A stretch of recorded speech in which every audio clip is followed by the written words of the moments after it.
What's going on, everybody? My name is Kador, and today I'm going to be reviewing the latest album from deadmau5, While One Is Less Than Two. This is a double album, but I'm not going to be giving each disc a separate grade. I'm just going to give the whole album one grade as a whole because I think that's how he kind of meant it to be. I don't think it's really supposed to be two separate albums that just fit together into one. I think it's just supposed to be one big album with too much content to fit on one disc. While One Is Less Than Two marks deadmau5's approach into more of an experimental side to his music, trying out many new types of genres and sounds that he's never really explored before. On this album there is a lot of piano tracks, there is a lot of sort of industrial type sounds, just a lot of various little atmospheric and textural sound effects to just give the tracks a bit more depth and a bit more of an edge to them maybe. There's also some like distorted electric guitars that are pretty present throughout. And then there are still his classic progressive house, EDM type stuff as well, just not quite as much of that. So yeah, this album does have a lot of variety, but it does feel pretty focused also in what it's trying to be. And it also feels a lot more like an album than any of his previous albums. There's a lot of shorter tracks that sort of act as transitions and string everything together. But I'll talk about all that more at the end of the album review. For now, let's just go through the track listing. So first off, we have AVARITIA.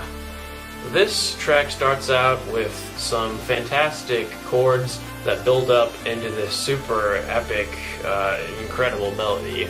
Right off the bat, you just get this super fantastic, it's just a great melody. I don't know, man. It's just a bunch of these synths that are all worked together to create this pretty masterful sound. And then that sort of fades off relatively quickly into just sort of quiet part, and then you get the beat drop. And this section is very different from the melodic, beatless synth section in the beginning, because you get basically just a beat and a few other sort of sounds to complement the beat, and then you get this sort of bass line that just continues this like wow wow kind of thing over and over again. And this part I feel like goes on a little bit too long for its own good. It's kind of just a beat, a few other little sounds here and there, and then this repetitive monotone bass line just throughout for a pretty long time. And it gets a little boring after a while. You do get little hints of the main melody sort of in the background later on in this beat section, which is pretty cool. But I wish that was sort of incorporated a little bit more than it is. And then in the second sort of breakdown section, you get a different sounding synth that sounds like a sort of higher pitched, kind of wobbly, it almost sounds like a vocal sort of type synth that plays the same melody, sort of, but then it kind of just goes back into the first part, and it sounds pretty cool, and it has variety. It's nice that he didn't just completely repeat the first part over again. He added this other synth in for more variety and more going on. And then it goes back into the beat and just kind of finishes like that. This track is pretty fantastic. The only thing bad I can say about it is just that, the beat section goes on a little bit too long, and there's not quite enough going on in that section to warrant the length. But the melody is just so fantastic when it is there that I think this song has got to get a 9 out of 10. Next up we have COELACANTH 1. I think that's how it's pronounced. This track starts off with just a single monotone synth note, just playing this one note for the first like 20 seconds or so, and also at the end it just has this one note, and this one note persists throughout the entire 2.5 minute span of this track. It's a little annoying when that's the only thing playing. It's a little bit like grating on the ears after a while, but before too long, before it gets super annoying, you get sort of a bassier synth coming in, and it just kind of plays a melody. It's pretty much just this one synth sound that's playing different notes, different chords. And then you also sort of get like a little strings section playing some notes also. But yeah, this track is pretty simple. It's really just synth chord melody thing for 2 minutes, and it acts more as like a transitional track, I guess, than a just track to focus on by itself. But it's just not that interesting. The melody's okay, but it's nothing, to write home about. it's fine, but it's just not, it doesn't stand out that much, and I don't know. I'm gonna give it a 6 out of 10. Next up is the deadmau5 remix of the How to Destroy Angels song, Ice Age. This is actually the first time that deadmau5 has included one of his own remixes of like another artist on one of his main albums, and he does this again later on in the album. But this song, it's pretty cool to begin with, like the original version. It has this interesting, I'm not sure actually what it is, some string instrument that just kind of gets plucked throughout, and a few other kind of strange, noisy, like something happening. I don't really know what it is, if it's like a synth or an instrument or whatever, but the original's pretty good. But I think deadmau5's remix is definitely better. He just adds a lot more interesting sounds and interesting percussive elements. It's not really a beat because it's very light, but it's just like a lot of different cool little sounds throughout that sound very interesting and already make it much better than the original. And he keeps a lot of the plucks also from the original, so he basically just directly improves it in that manner. He also has this sort of cool like electric guitar sounding section that comes in a couple times. And the vocals on this track are very good. They're not like super like epic or anything. It's more of kind of a relaxing, like low-key track, I guess. But yeah, the vocals are really, really pleasant to listen to. Absolutely nothing wrong with them. But yeah, as far as the deadmau5 side of things, I think he did improve the song quite a bit with this remix, and it's a pleasant song to listen to. The only real problem I have with it is that there's no real like moments of intensity. You know, there's no like high or low point in the song. It's kind of like, even though the sounds and noises kind of change throughout, the intensity of the track never really changes throughout, and there's not much progression in that sense. So you're never like, whoa, cool. I mean, it doesn't have to have like a build-up and a drop or anything, but most songs have some sort of, you know, high and low points to keep it interesting, whereas this track is somewhat flat throughout. So there's nothing really bad about it, but it's just not the most interesting thing, even though there is a lot of interesting sounds that deadmau5 puts in there for effect. But yeah, it's fine, but it's just nothing super special, so I'll give it a 7 out of 10. Next up we have My Pet COELACANTH, another in the COELACANTH series, I guess. It starts off with that same COELACANTH note, the same kind of synth line, that's just one note, but it's lower pitched, so it's, I don't know, somehow it's a bit less annoying than in the first one. But it starts with that, and then you hear these sort of glitchy, arpeggiated synth notes start to come in, and they just kind of eventually come in and get overtaken, or overtake the other synth, and then it's just these these like glitchy, scratchy sounding synth notes going all over the place, and the beat comes in, and it just kind of continues like that. There's no real like, again, in this song, there's not too much like progression in the sense that there's like a build up and a drop type thing. It's really just this kind of continual thing that changes occasionally, but there's no real moment of intensity in this track, which makes it not super danceable, even though it is trying to be EDM, obviously. In the middle of this track, though, it sort of breaks down, and you basically just get COELACANTH 1 stuck in the middle of this track that just plays like in its entirety. I'm pretty sure it's like literally the same thing, just copied and pasted and put in the middle of this track. I don't know how I feel about that. I feel like maybe he should have just not even included COELACANTH 1 and just said, you know, it's in the middle of this track, here it is, you know, to play it twice in the album, but it's not really a big deal. And I think it works pretty well in this track. It doesn't feel like it works super well with the glitchy synth notes in the other parts of this track, but it works fine. You know, it's in key. It's fine. There's nothing wrong with it. And then the synth notes come back in, and it just kind of finishes like that. This track isn't super special. It's not really that catchy. It's not too danceable, and at times it's even a little bit annoying with the scratchy synth tones. But it's also kind of interesting, and it has a decent melody, so I guess I'll give it a 7 out of 10. Next up we have INFRA Turbo PIGCART Racer. What a name. I want to start this off by saying that the original of this track is a little bit better. It was just more intense and stuff, but this version isn't bad either. I just wish you kind of included the other version instead of this, but whatever. So this track is in sort of a similar format to FN Pig, the song on the previous album that I reviewed, in that it starts off really quiet and just sort of fades in slowly with these chords and this sort of vocal sounding synth thing, and then it gets these sort of high-pitched, sharper synth notes after it fades in a little bit, and then it's kind of you get these car like racing sounds, which is like the pig cart racer, I guess. You get this like car sound that goes from one ear to the other, and if you're wearing headphones or whatever, it goes from one speaker to the other, and that's a pretty cool effect, I guess. But you know, whatever. And then a beat kicks in, and you get this kind of arpeggiated pluck thing. This is just a synth line. It just kind of continues throughout basically the rest of the track, and it's decent. It's kind of catchy. As I said, the original was better.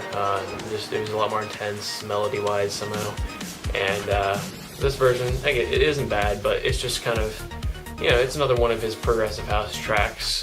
There's nothing super interesting or unique about it, but there's also nothing really wrong with it either. I feel like it goes on a little bit too long. It's like almost 10 minutes without a huge amount of change throughout, but yeah, it's fine. I think I'm gonna give it an 8 out of 10. So next up we have Terrors in My Head.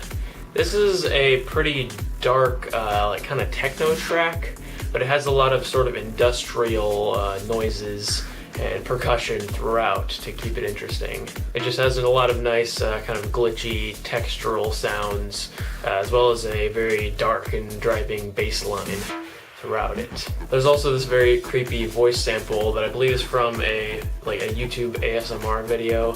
If you don't know what ASMR is, I'm not gonna explain it, but basically it's just a sample of this woman like whispering in your ear, and it's very creepy, and it really adds to the vibe of the track very well. It's very creative. And then immediately after that sample, you get this sort of sad piano melody that comes in.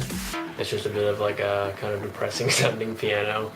And then after that, you know, you get the beat back in eventually with all the cool dark techno sounds throughout the rest of it. And yeah, it's just a very nice transition between the piano parts and the beat part. But I guess the problems with the track is that it has really no melody at all. I mean, techno sometimes doesn't, but I don't know, I always prefer tracks with at least a little bit of melody. And it also can get a little repetitive, even though it's pretty detailed and there's a lot going on, it kind of just repeats that for the most part. Over and over again for quite a while without too much change. And then to end it off, it goes back into the piano, and then you get these weird like glitchy, pretty cool like industrial kind of sounds that should go on for maybe a little bit too long, but it's interesting. Just to end it off, you just get all these weird random little sounds that are pretty cool. Overall, it's a really cool, intense, dark track, and there's not too much wrong with it. It's just, as I said, you know, not too much melody, a little bit repetitive, a little bit maybe dry at times, but yeah, overall it's pretty good. I can give it an 8 out of 10. And then next we have Creep. This track starts out with this pretty cool piano melody that more or less just repeats kind of the same thing throughout the whole track, but it is a very nice piano melody, and it's also in, I think, 7/4 time, which is a very unique time signature that normally you don't get in tracks, so there's that. Things all spaced out kind of strangely. And you get a few sort of very subtle little textured sounds in the background of the piano, but these sounds aren't too apparent until you get into maybe like 1 or 2 minutes into the track, and you get a pretty awesome, satisfying beat drop actually, as weird as that sounds, in like a, you know, IDM kind of piano track. But yeah, you get these really cool this beat percussion section with so many different sounds playing at the same time. That's honestly really detailed. The beat is super interesting on this track. Probably the most interesting beats of any deadmau5 song, maybe? Can I say that?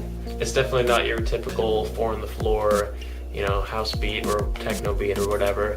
There's a lot going on here, and it really complements the piano nicely. It's pretty cool. There isn't too much melodic progression or really progression at all after the beat hits, but yeah, I mean, I don't know if it really needs it that much. It's a cool track.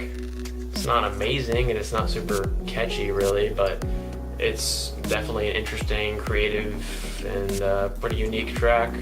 So I'll give it an 8 out of 10. And next up we have Somewhere Up Here. This track is very focused on electric guitar and piano. There's just an electric guitar kind of melody going throughout the whole thing, which is pretty unique to deadmau5. And yeah, there's a piano part that should play some chords and stuff. And then part of the way through you get this pretty cool vocal sample of female singing. Sounds sort of like calling I can't pronounce her last name. Colleen D, the person who sings on the last track of this album, which I'll talk about later. It sounds kind of like her. I don't know if it is or not, but it's just this very short vocal sample that is sort of in the background. It's not really super focused on, but it works pretty well to just add a lot of texture and feeling to the song. There's also a beat that kicks in. It's not super interesting, but it's not uninteresting either. It's just kind of there. Overall, this track is not super interesting or catchy in any particular way, but it's not really neither of those things either. It's just kind of average. It's kind of like Sleepless, I guess, in a way. You know, there's some pretty original sounds for deadmau5 in the track, but overall, it's just not quite as interesting or catchy enough to really make it past a 7 out of 10. Next up we have Phantoms Can't Hang, and I'm going to start this off by saying that, once again, the original of this track is much better. Originally this track was paired with the melody to AVARITIA, and they were both changed a little bit to fit together, and they worked really well. It was actually like a really beautiful track. I have no idea why deadmau5 split it up, but I mean this track is fine. It's not bad because of it. It's just not as amazing as it was. But yeah, this track centers on a sort of offbeat synth pluck melody, and the synth like waveform, the quality of the synth changes throughout. Sometimes it's just like a boom, and sometimes it's like a you know, it changes like that, and you just get some chords and stuff to complement it. It's kind of just a progressive house track, but the one pretty interesting thing about it is towards the middle you get a more melodic breakdown where you just get these synth notes playing in the background, and then you get this like ghostly, like it's kind of like a ghost voice. I don't know. It's just this vocal line kind of going, oh, is this thing throughout this whole section, and it's pretty cool. It sounds really cool. And that's definitely a nice touch. Yeah, and then it just kind of like builds up with the vocal and the synths and stuff into a pretty great beat drop the second time. And yeah, and then it just kind of continues and ends.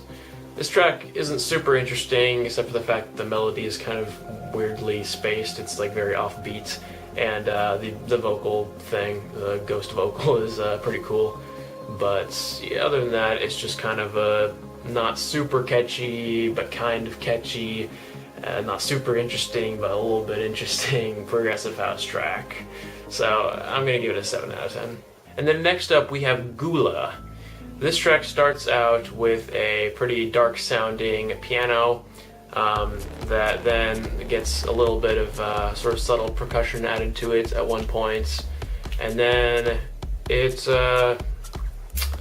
transitions to a beat and a like growling bass note pretty abruptly. I'm not a huge fan of the transition here. It kind of just starts playing one of the piano phrases and then quickly just cuts it off and goes into the beats with the bass. I mean, it's kind of cool. It's like a good surprise, but it's also like a little bit jarring. I really like the sound of the bass in this song though. Like the just growling, aggressive bass note that happens every now and then is just really intense and really cool. But the beat is a little bit repetitive. There's a long section of the song that goes on with just the beat, and that's basically all, except for the bass note that happens every now and then.